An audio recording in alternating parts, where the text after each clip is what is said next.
The early bird. On the island of Sodor, all of the engines on Sir Topham Hatt's railway are busy. Gordon pulls the express. Percy delivers the mail. And Thomas puffs and shoves cheerfully on his branch line. One morning, Thomas's fireman fanned his firebox ready for work. Thomas saw that his best friend Percy wasn't there. Good morning, James. Have you seen Percy? No, I have too much to do to see Percy. Then, Sir Topham Hatt arrived. Thomas, Percy has popped a piston. He has to go to the steamworks to be fixed. Percy won't be able to deliver the mail tomorrow morning. You must do it for him. Thomas was excited. He had never delivered the mail before. He tooted his whistle loudly. Yes, sir. I've always wanted to deliver the mail. Make sure you do a good job, Thomas. Of course I will, sir. Don't worry, sir. Then, Thomas puffed proudly away to his branch line. Thomas stopped at a crossing. Gordon was there. Percy is being fixed. Tomorrow, I'm going to deliver the mail run for him. Percy's mail run? Have you asked Percy how to do it? Don't worry, Gordon. I know all about delivering the mail. Do you indeed? Then the gate opened, and Thomas puffed quickly away.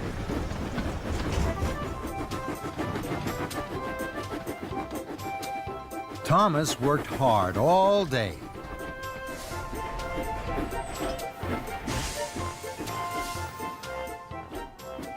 That night, he went to see Percy at the steamworks. Percy didn't look happy. Is your piston fixed, Percy? No, it's still broken. Don't worry. I'm going to do your mail run tomorrow. Thank you, Thomas. Shall I tell you what to do? I know what to do, Percy. Now, I have to go to sleep. I shall be up very early. Well, if you're sure, Thomas. Very sure, Percy. I have to go back to Tidmouth now. I need lots of sleep. Goodbye. Percy watched as Thomas chuffed away. The next morning, Thomas woke up very early.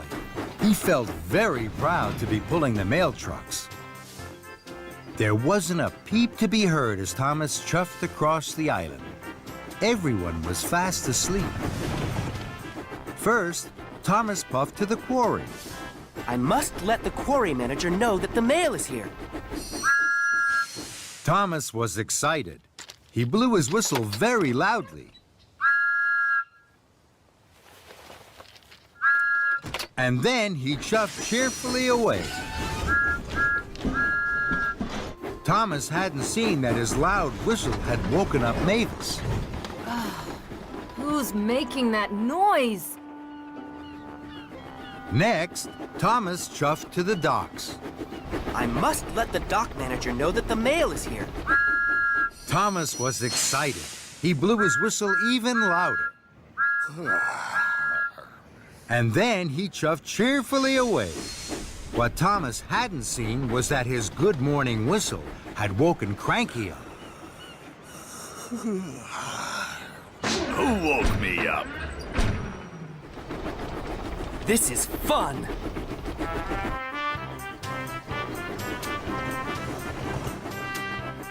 Lastly, Thomas steamed into the steamworks.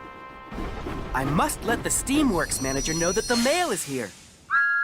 Thomas was so excited, he blew his whistle louder than ever.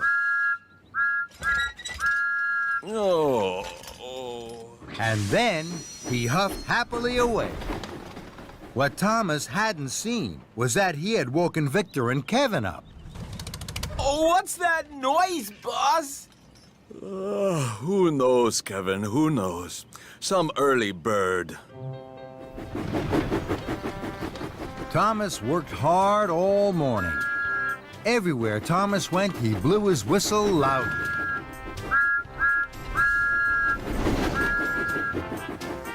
Delivering the mail is fun. Soon, Thomas had delivered all the mail. It was time for him to puff back to Tidmouth Sheds for a rest. As Thomas passed through the quarry, he saw Mavis. Her freight cars were being loaded with slate. Then there was trouble. Mavis hadn't lined up her freight cars under the hopper. Slate spilled everywhere. That's strange. Mavis never makes mistakes. What Thomas didn't see was that Mavis was fast asleep under the hopper. That's why she had put the freight cars in the wrong place. Next, Thomas passed through the docks. Cranky was unloading some big crates from a ship.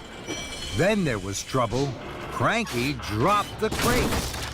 They fell to the ground with a smash and a crash. That's strange.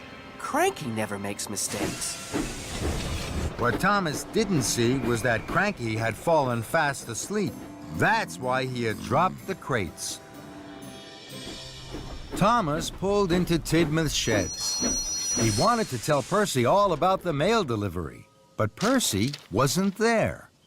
Sir Topham Hatt was there. He was cross.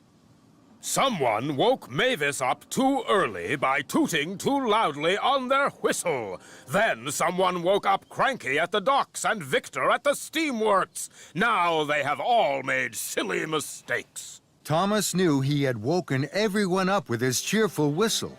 He felt terrible. I'm very sorry, sir. It was me. Then, Thomas, as Percy is still not fixed, you must do a better job tomorrow. I will, sir. I promise, sir. Then Gordon arrived. He had heard all about Thomas's trouble with the mail run. You were right, Gordon. Delivering the mail is a hard job.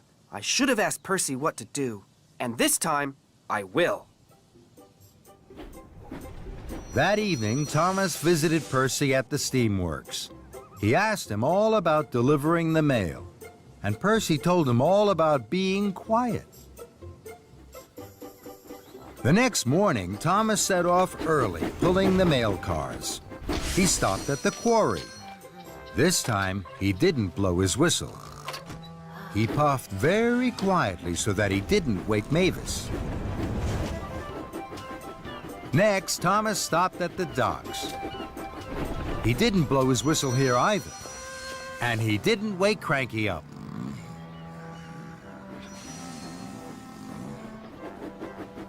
Lastly, Thomas puffed into the steamworks. He dropped off the mail, and he didn't blow his whistle once. Victor stayed fast asleep. But Percy had woken up early to see his best friend Thomas. Well done, Thomas. You did everything right. Thank you, Percy.